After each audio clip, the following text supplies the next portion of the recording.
Hi, Mary. Okay. Hi there. Thank you so much for joining. And I love the conversation we have been having for the past 15 minutes or so. A lot of different angles covered. But Mary, for our community, we are very interested in knowing what got you interested in building innovation ecosystems. What brought you here? Well, I need to remind everyone that I am 83 years old, and that's important Mm, because I'm a product. I was born in 1942, and on the heels of World War II, the United States decided that science had saved the world for democracy. And so there were incredible investments made in public schools, building research universities, creating the National Science Foundation, all these entities that hopefully would create technologies and solutions that would keep the world safe for democracy. And the second thing it's important to know about me is jag är en svenska flicka. Min mamma and papa var from Stockholm i Arboga, and that's about as much Swedish as I can say because my parents have been gone some 25 years now, so I don't speak Swedish much anymore. And you all speak English. It's terrible. I don't get to practice. But I grew up in this post World War II era mm, where everything was about American leadership because we had mm, not suffered from the war. But I kept going to Sweden and Europe with my mother in the summers mhm, and mhm. seeing the devastation in London and in Rome and even in Stockholm, though there wasn't wartime devastation, we took nylon stockings and chocolates and blue jeans for my cousins. Solid middle class family, but they couldn't get access to materials. So I think this bit of personal history is important because I found myself as young as 14, 15, and 16 being intrigued by how diverse the world really is, right? So when I was in the United States, I was exposed to one set of values and practices. But then I'd spend time in Norway or Sweden, and it would be a different set. And then we'd go to Italy for 3 weeks, and it'd be yet a different set. So I was born to be a sociologist. And sociologists are interested in what makes communities work. What are the what Mm, are the cultural, what are the even religious foundations that shape how communities come together mm, to create um, security, prosperity, well-being, the good life. So I became a sociologist. Now, the third thing about when I was born that's important is I went through all these advanced programs. I was a smart girl. But in the United States in the 1960s, girls weren't going to law school or medical school or engineering school. Girls became teachers and nurses. And we sometimes joked witches because there were so many witches in storybooks and they were always women. But at any rate, I sort of bucked this system by deciding to get a PhD. And I ended up in my early career looking at the sociology of work and occupations, right? And what I began to see is how the content of work was constantly transforming because of all the advances in science and technology, right? So there were demands for workers with new kinds of skills, and a lot of the traditional industrial jobs were disappearing. And so, very early in my career, I received a fellowship from the Swedish Information Agency. I was nominated by the Swedish consul here in California to take a look at what was going on in Sweden compared to the United States. And by then, I had become very involved in the regional innovation system because as a young academic at the University of mhm. California, San Diego, the defense sector, General Dynamics, producing Yeah. missiles and jet airplanes, was laying off 10, 20 in one 18-month period, 60,000 jobs just disappeared. And the question was, what's going to come in their place? And so the community was wrestling with, we have good science institutions. There's lots of federal money for science. How do we create a new economy around science, innovation, and entrepreneurship? And because I was at the university that was the hub, I had been looking at jobs and how industries come and go. I became involved in a series of conversations that led to the creation of a Connect program. It started out as, this is a typical academic name, the UCSD program in Science and Technology Innovation and Entrepreneurship. How's that for a mouthful?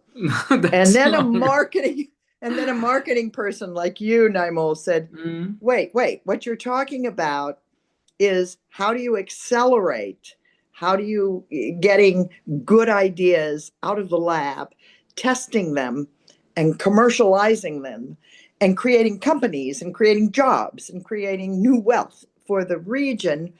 And in order to do that, you have to connect, right, the scientists to the business folks, to the attorneys, to the banks and the investors, even to real estate developers, because when you start to create companies, you need land and you need buildings.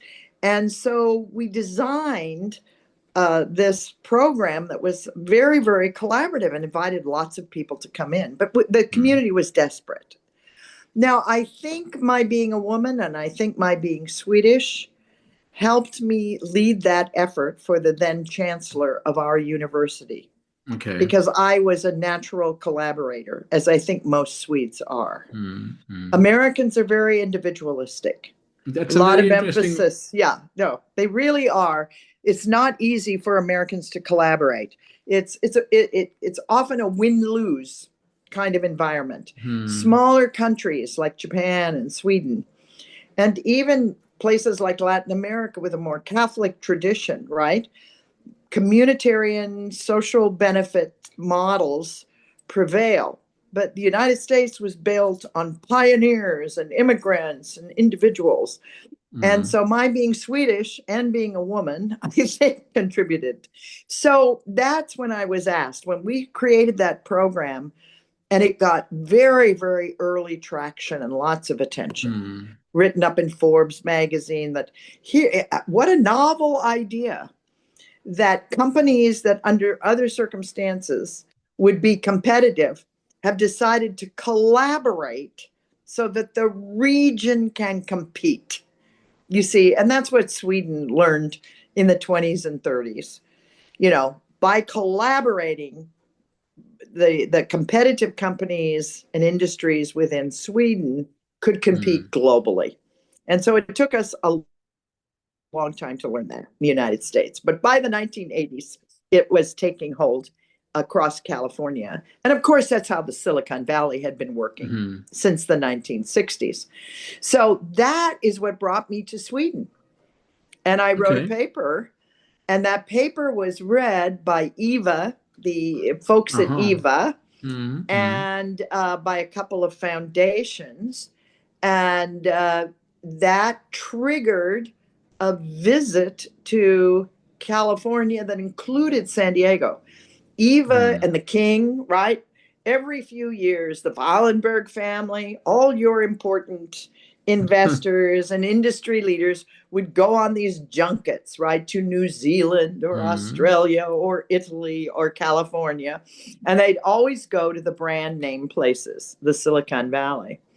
But based on this little report I wrote about Sweden and its collaborative culture and its potential to be an innovation hub, not unlike California, they said, oh, well, let's go a day or two down to San Diego and see what's going on there.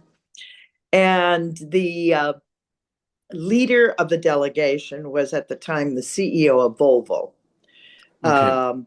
And this Oh, was, Mary, if I may ask, this was yes. around, so you guys started in San Diego around 85.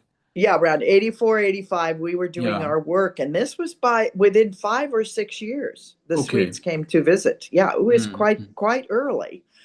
Uh, Maybe it was 7 or 8. Okay. I'm not remembering, but it was within the first 10 years All right. of our All right. operation because we had so much good press and we'd had some early wins. Do you understand? Hmm.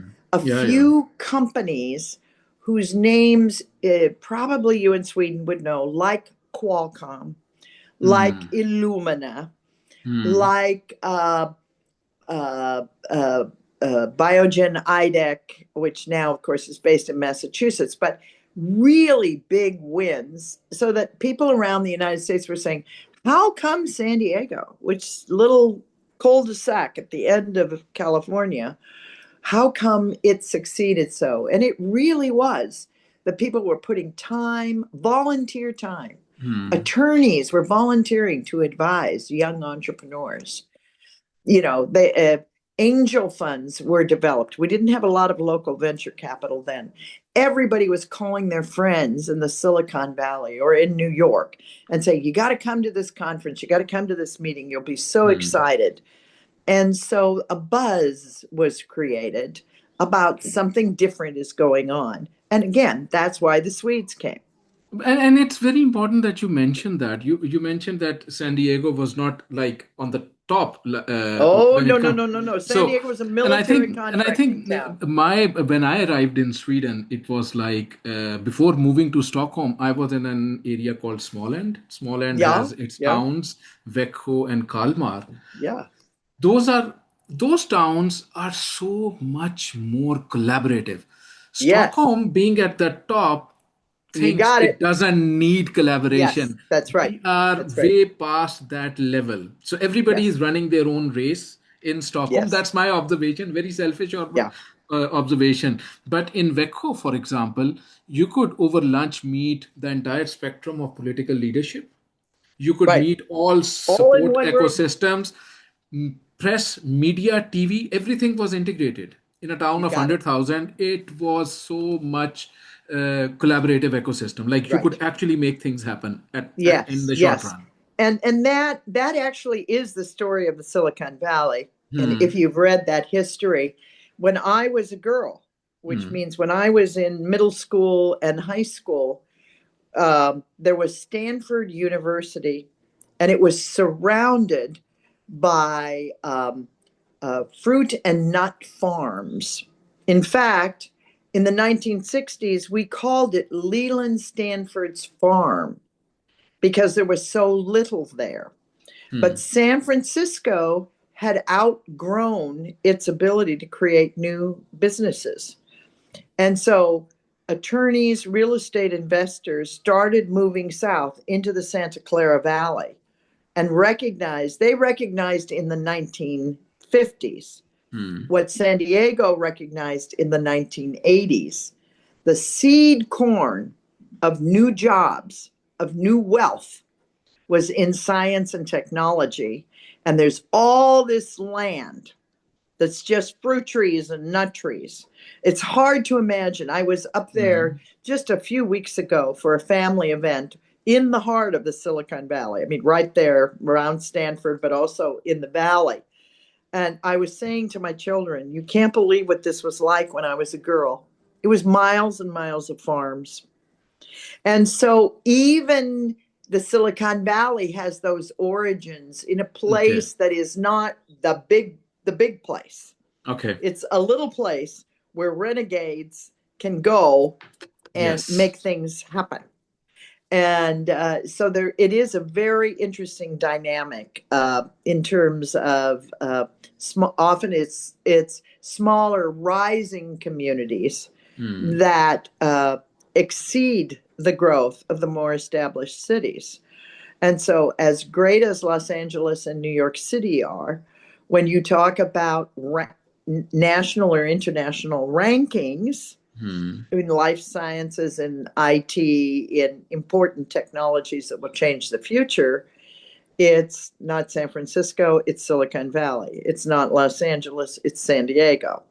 It's not New York City. It's you see where so it's a good observation, a good observation.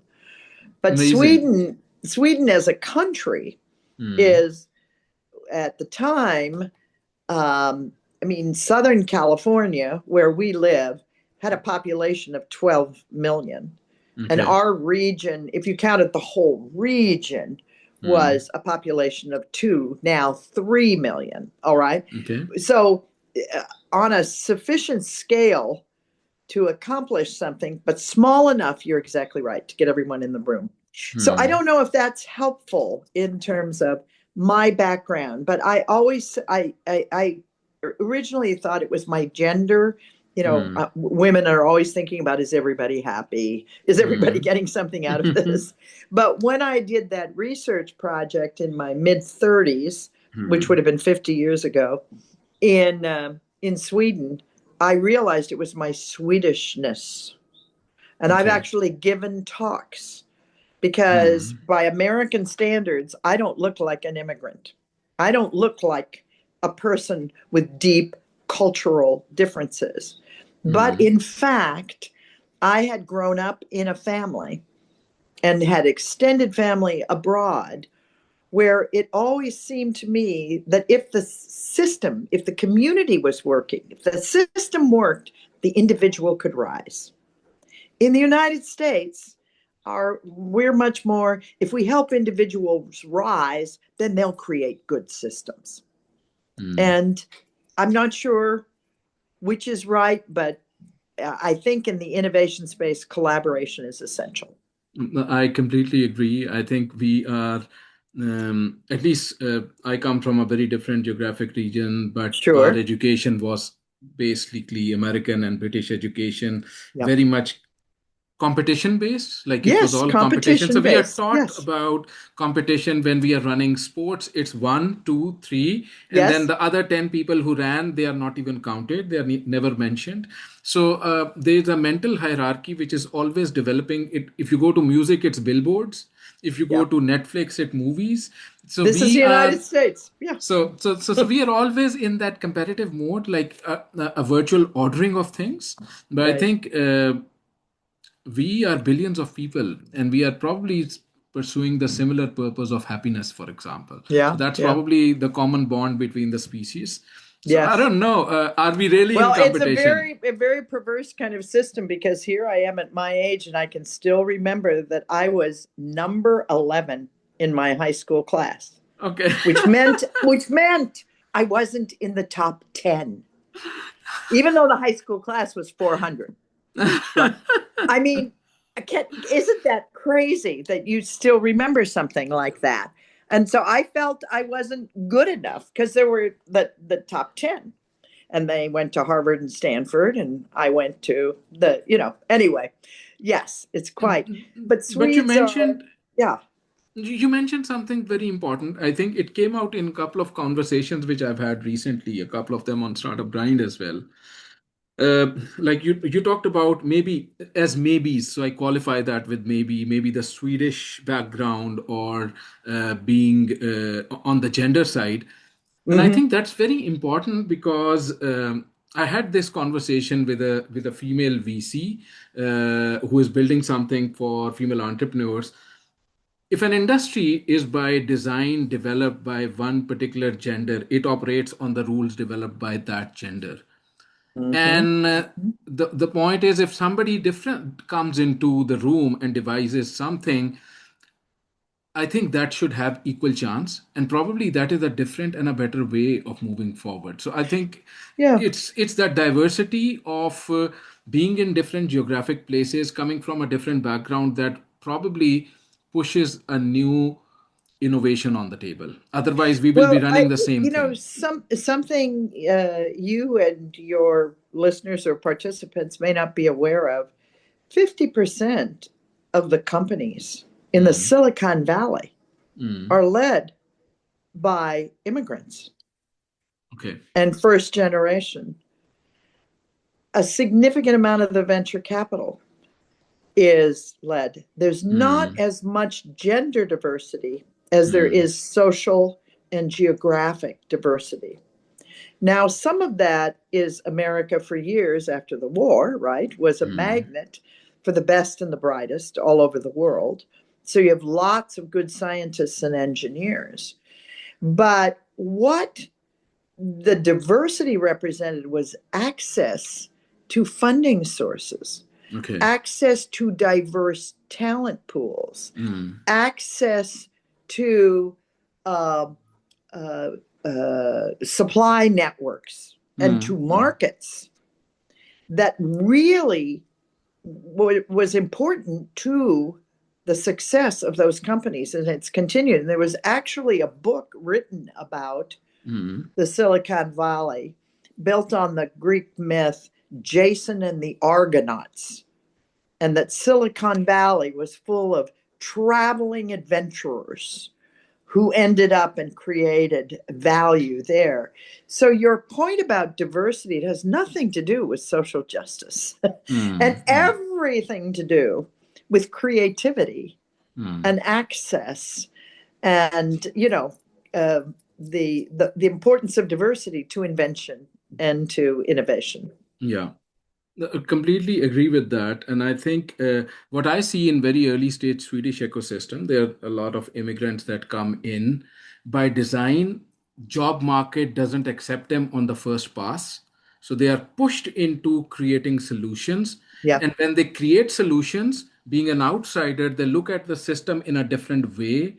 And they Yes. see holes, which if you are a local, you would not see. So because you're seeing it from a different lens.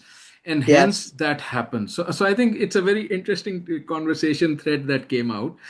Mary, let's go one step forward. Connect has been around for quite some time now. 40 years in our context. Yes. Yeah, and you are doing that 40 years this year. Yes. Celebration. We just have been celebrating our 40th. Exactly. We finished it. Yeah.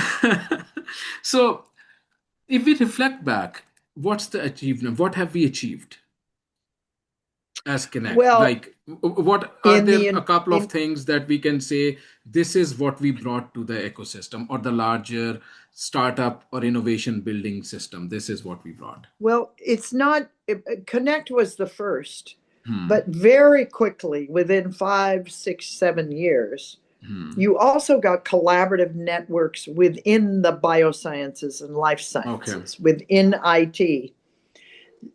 Connect was kind of a startup engine, but these more industry-specific networks focused on advocacy for the needs of the industry, whether it was with city or state or national government, focused on the particular public policy issues, like water is a very big issue in California and a big issue for life science companies. And and also mutual benefit societies, so that small companies can get retirement plans. Remember, we don't have all of the state supports, you do. And so what you had in San Diego by the mid-1990s was sort of a network of networks. Right? Okay. So, but they collaborated. So they weren't in competition. So a law firm that had a big life science practice just moved down from the Silicon Valley, all right, would join Biocom. They joined Connect. They joined the Economic Development Corporation, because each institution in its own way was contributing to the journey of the startup, to the from the journey from actually research to commercialization, to startup, to scale, to sell or merge, and then reinvest, that virtuous cycle. So if you look at that, what has happened in a mere 25 years is 25% of the region's gross domestic product is produced by 10% of its industries. In other words, those industries are the source of the high wage jobs. Okay. They're the source of the globally traded, you see. And then I go back to my friend Michael Porter at Harvard, who talks about competitive advantage, and all economies have to have a component of globally traded companies. Okay. Well, it's science, these science and technology based companies are trading all over the world. Yeah. And so they're bringing capital into the region. They're not selling inside the region. It isn't the circulation of existing money. It's actually new money Okay. to the Very community. interesting point. And so new money, high wage jobs that attract talent from across the United States. So you have this interesting phenomenon. I have a friend who tracks a lot of NSF data on science and technical workforce. 50% of the graduates of institutions like the University of Illinois, a wonderful science and technology industry, they move west as soon as they graduate. Okay. Graduates of engineering schools in Indiana and business schools in Missouri and in Middle America, they migrate to these innovation hubs. So you have data that we've grown the talent pool, we've grown sales, right? Yeah. And strategic partnerships with national and global companies. We've created high wage jobs. So the payroll, just the payroll of the tech sector, which is only 10% of the enterprises in the region, is 25% of the earnings in the region. Okay. So who then can afford to buy a house or buy baseball tickets or, do you see what I mean, go to the mall and eat dinner out? It's those high wage workers. So we've also been able to document the ripple effect. Okay. And it has a negative side to it, as Stockholm does, which is, guess what? More high wage workers, more expensive housing, more expensive restaurants, more commuting, more building. And so there's a downside to the upside, if I'm making sense to you. No, So it's very easy to document the impacts of building these innovation companies, because traditional employers, as they globalize, downsize locally. But if you continue to create new innovation companies to replace the ones that go global, you're continuing to enrich the regional economy. It's not like, oh, we created Qualcomm, now we can stop. Wrong.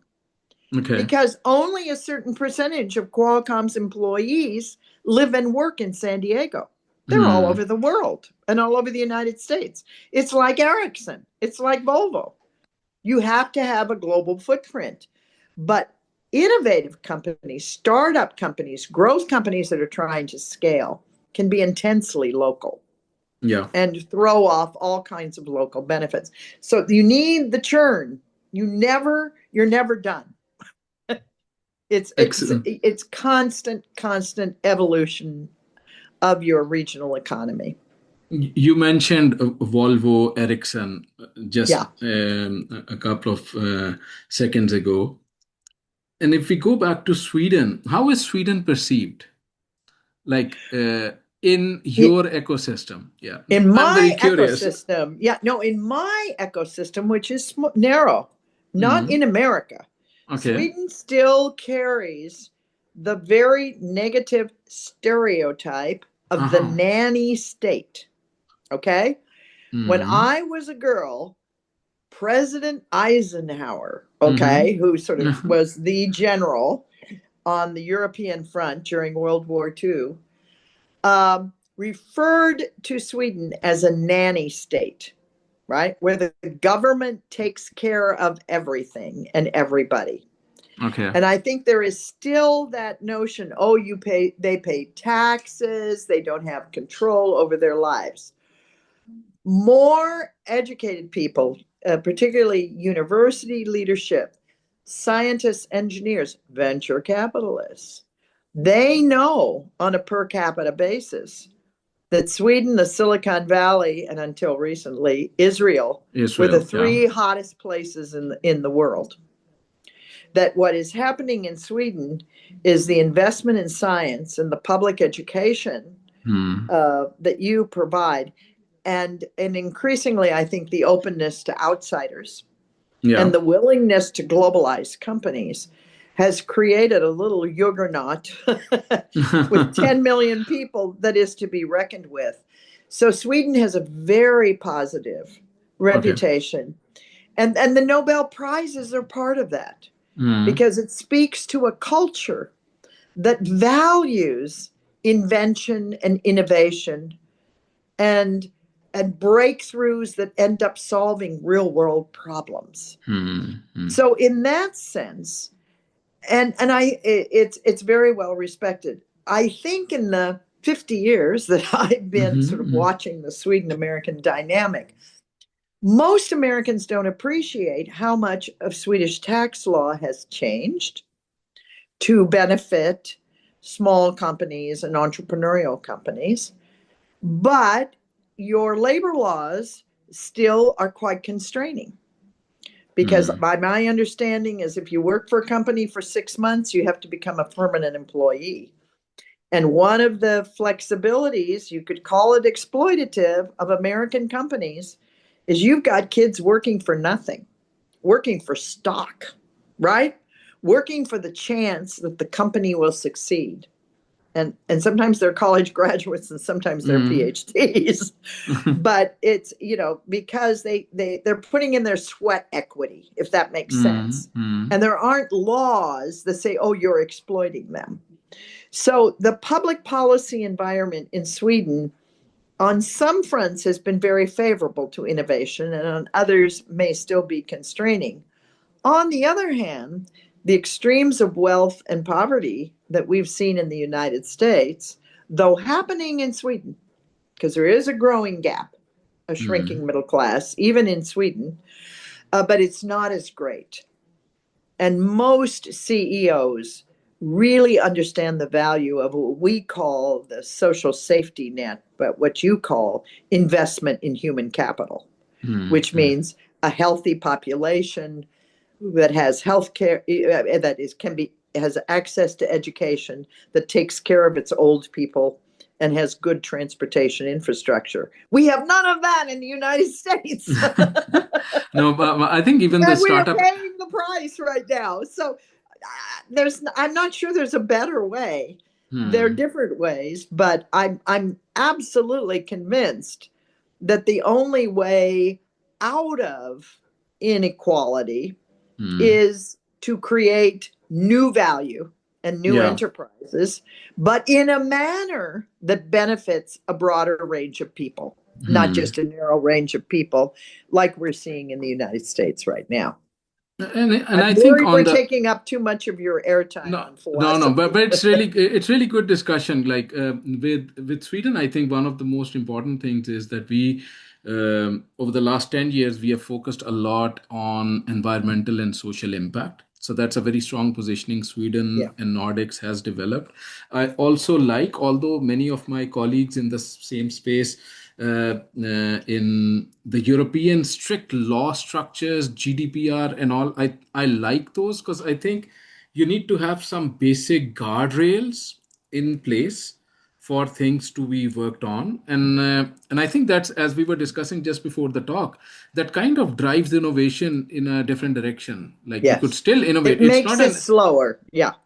It does slow it down, but Hmm. ultimately, and I mean, I think the jury's out because what we haven't discussed Hmm. is while Europe and regions like Sweden and United States, regions like San Diego, well, regions really like California and Hmm. Seattle. I Hmm. mean, there are only 6 or 7 regions that have the kind of dynamism you and I are talking about in the Hmm. whole United States with 340 million people. Hmm. Hmm. Um, that as good as we've been in the last 2 years, China is getting right up there. And how do we measure the growth of China? Patents, scientific citations, investments in research universities, uh, uh, a form of venture capital to support penetration of global markets. And China, so most in California are looking more to China than to Europe Okay. because, surprise, surprise, an entirely different social model, right? An entirely different economic history and fraught, authoritarian, supposedly. Uh, and they're achieving at extraordinary levels. You have to feel it. I mean, Volvo and China, Alibaba and Google, electric vehicles. More Chinese electric vehicles are selling in the Nordic region than American or Swedish. So something's going on. But even in the Chinese context, because I've spent time there, Okay. when it comes to the innovation space, these regions know how to pull the players together, and they're all working together to grow these marginalized sectors into robust clusters. And so if you were to do a continuum from individualism to social engineering, right? America would be on the far right, of course. Sweden nowadays is kind of in the middle. And China is on the other end, where it's truly more of a statist strategy, right? Not a lot of individual capital, but they've developed mechanisms to be competitive. So for a social scientist like me, this is a fascinating time to live and watch what's happening. Very interesting, Mary. This is an amazing conversation. Oh dear. No, I Too like it. abstract. I hope. No, I but mean, it's people want good. to start companies. Yeah. But let's go into that space as well, because we talked about the history, the formation of your background, how everything got started in the ecosystem space. Let's take the angle of where we are headed. What are the ecosystem realities today? And what does it Yes. mean for Connect going forward? I'll give you a short perspective. In the last 2 years in East Stockholm, we are doing a lot of work right now in terms of, because Connect even in Sweden was created more than 25 years ago. Yes. Yes. Ecosystem is not stagnant, so things are No. moving. As you said, in your ecosystem there were verticals created, so there's a lot of work happening. So Sweden is a very, very competitive space, Stockholm is. So we are doing a lot of work on creating the next model of Connect Next, Connect X, and we will love you to get involved in some part of that, so I'll reach out Okay. for that separately. But my question is, what do you think are a couple of readings which Connect needs to be cognizant of right now for building this ecosystem forward? What are some ground realities of ecosystem as they stand Well, today? what I'll do is give you some opinions. If you want some literature, I'll need a little time, to give you some citations. But I think there are two or three things that are happening Okay. that have really changed. Um, it was always the case, but now it's absolutely the case that lots of innovative companies are global from day one. Yeah. So our idea of entrepreneurship, at least in the United States, but I think also in Sweden, is an enterprising young man or woman puts a team together to build a local company and get some local, regional, national customers, and then they go global. And I think that invention and innovation is global from day one. And I think that is really important. That we're no longer, the whole sort of business model and how it works. Someone put up on the screen, and I think it was Rebecca, And I agree. It's one of the points I put in my list to respond to this question. Innovation is more and more human centered, right? Yeah. So it's called human centered design. Hmm. So in medicine and with patients, it's not just what do the doctors say they need, it's how do patients use products, Hmm. and how, and so the but again, I think it's the advances in science and technology that allow for a kind of personalized medicine, allow for a kind of controlling of the heating and cooling and watering systems in your house and your garden on a very individual level, so that a lot of the advances to be scalable and marketable have to be much more human centered, and take into account how people are going to use, and I would argue, but that's a different conversation, misuse Hmm. technologies. But a third thing that I think is important is the convergence of so much science and technology. I'll try to do in 15 to 20 seconds what I took 3 minutes on yesterday with you about what's happening with the uh, design, manufacturing, and clinical use of prosthetic devices. Hmm. So that here at my university, probably doing similar things at Karolinska, uh, there are computer programmers who have developed a software on your phone that can Hmm. measure in the field of battle in the Ukraine. We have an example of that. The specifics for the man who just lost his leg, what the measurements for the prosthetic device. That is then sent to the material science lab, which is developing prosthetic devices out of silicon, not out of metal and leather, which is how we used to do it.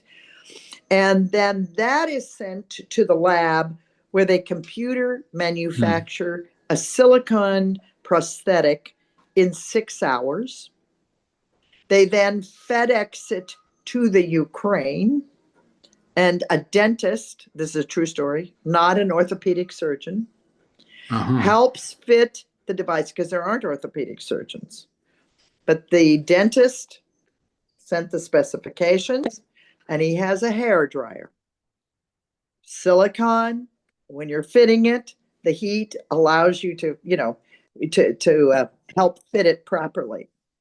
And so you're talking about orthopedic surgeons working with programming, coding, people are building code with material science, right? With hard scientists who are building computers that can manufacture, and you're creating a solution that is brand new. Hmm. So the convergence and the user friendly, to go back to the individual who commented, if everything is designed where you have to be in a major hospital with an emergency room and lots of clinics, you're not going to be able to deliver the Hmm. range of healthcare and solutions. So by thinking about where do we need the technology, where do we deploy the technology? So think about drones and what it's meant to agriculture in California. Now with drones, you can measure the water, how much water the crops have, and you can say, this string over here of corn needs water today. Don't bother with this one. For some reason, it hasn't absorbed all the water today. Hmm. So it's an environmentally efficient, right? It helps the farmer, but it's the drone and the water measurement which comes from 4 or 5 different scientific areas that converge. I mean, that's what Thomas Edison did. Come on. What was the light bulb? Thomas Edison didn't have any patents. Hmm. What Hmm. he did is he integrated all these diverse technologies into a light bulb, changed the world. That's So, it. No, no, that's an amazing point with AI coming in, like, and that's also something which we talk about in AI with all this Yes. technological power coming our way. Our role is going to change to Yeah. integrators and orchestrators. Well, that's my fourth point. So one, and this is in no order of priority, Okay. but innovation is global from day one. Mm, Two, it's got to be user centered or patient centered or whatever you want to call it. Three, it's driven by converging technologies, right? That can be mm, adapted in diverse situations to solve problems.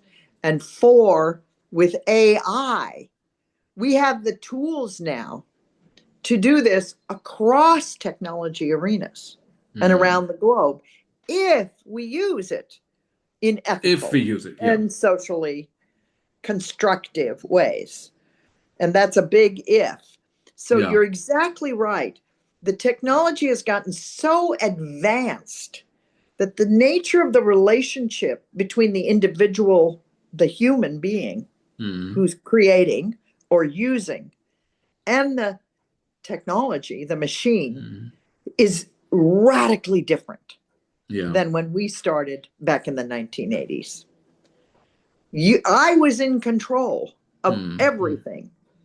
And I'm not necessarily, there's no way my head can hold it all. And there's no way I can see how to make it converge. mm. But hopefully, my human values and my human judgment will motivate me to choose solutions that the relationship with the machine is now suggesting to me that are moral and enhance prosperity and well-being as opposed to, Got you it. know, I think you're evil in the absolutely right, world. and I think that's how we are constructed as human beings. Like we reach the official adult age at 18, so it takes 18 years for us to form from a non-adult to the adult binary mode. So that like Yes. we are now an adult, Right. it's a one. Before that, we were a zero. We Yeah. were not adults. So we cross Yeah. that binary position.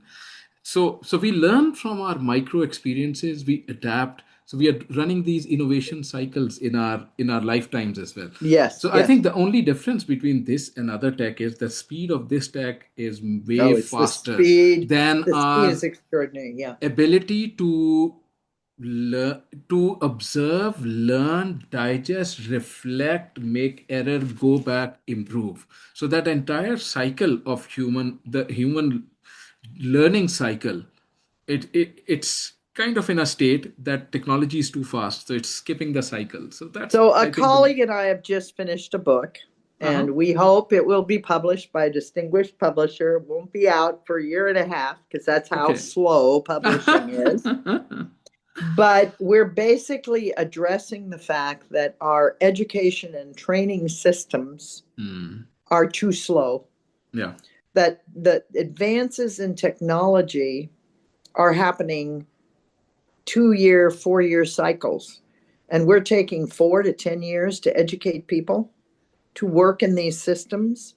And Hmm. so, how do we, in our universities and even in our high schools, Hmm. speed up and change the character of the learning experience so that people have foundational skills, but they recognize just because I'm certified to be a coder for this today, that doesn't mean it's going to be what I'm doing in 2 years. Hmm. And what are the mechanisms in place to retrain, upskill, cross train? And here's where countries like Sweden and Germany Hmm. have a tremendous advantage over the United States Hmm. because there is much more of a tradition of investing in education and training. I think in Sweden, it's what, 2 to 3 weeks a year workers are getting, are in education and training programs. It's a couple days a year in the United States. Hmm. A company cannot survive that way. And we're no longer replacing unequipped Americans with highly talented Indians and Chinese, because guess what? They want to work in their own countries. So we each, in our own way, have different crises we're going to Hmm. have to address. But the human capital issue is huge here. Hmm.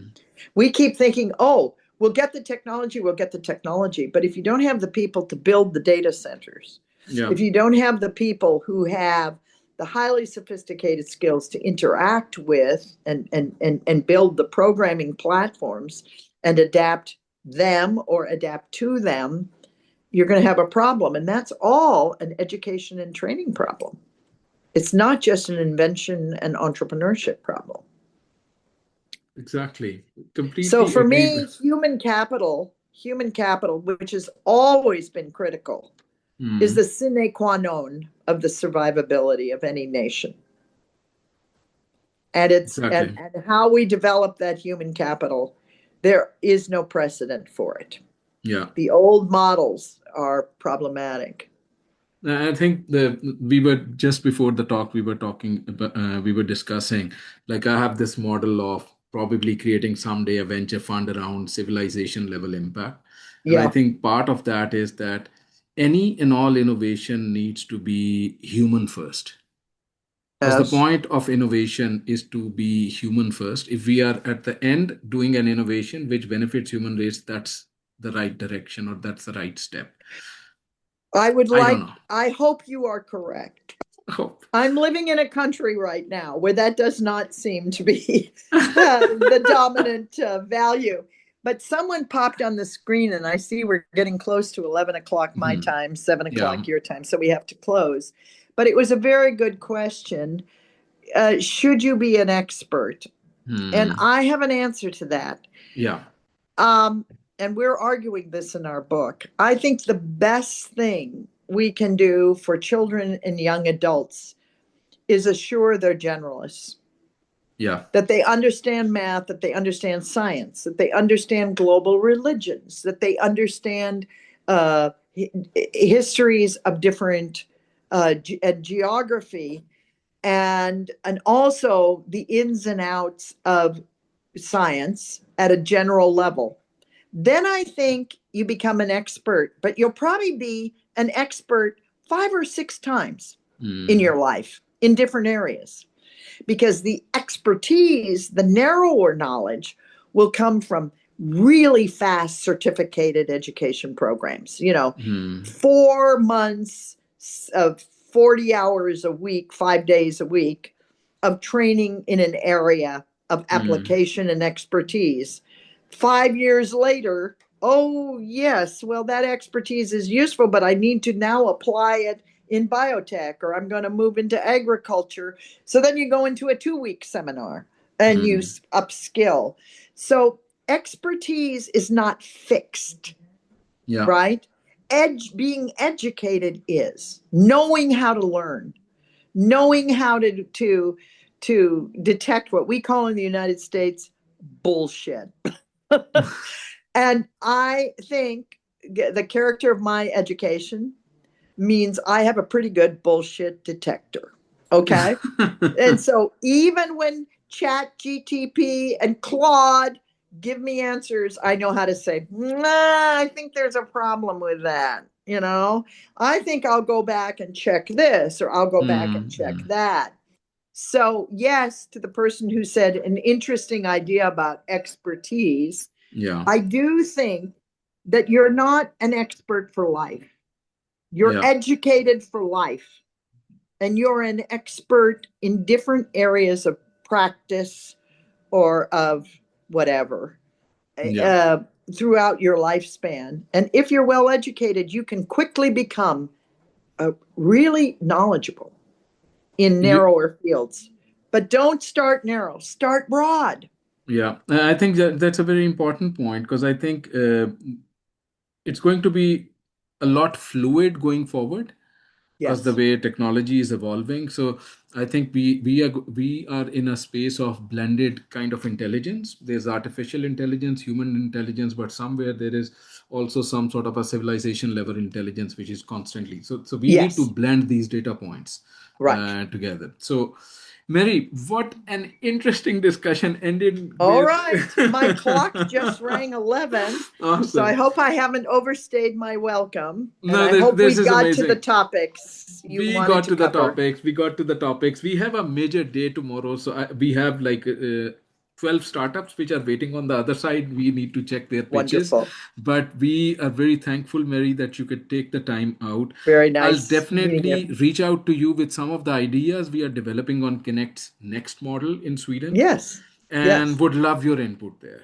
Yes. Yes. And I'm likely to be there in the fall. So we could perhaps Amazing. even have a personal meeting. Yes. Of course, and we can invite you to something on Connect, so we can arrange something. We'll figure It'll be something great. out. Thank you so Thanks much, so Mary. much. Have a Okay. great day. Bye bye, Bye bye. everybody. Bye bye. Bye.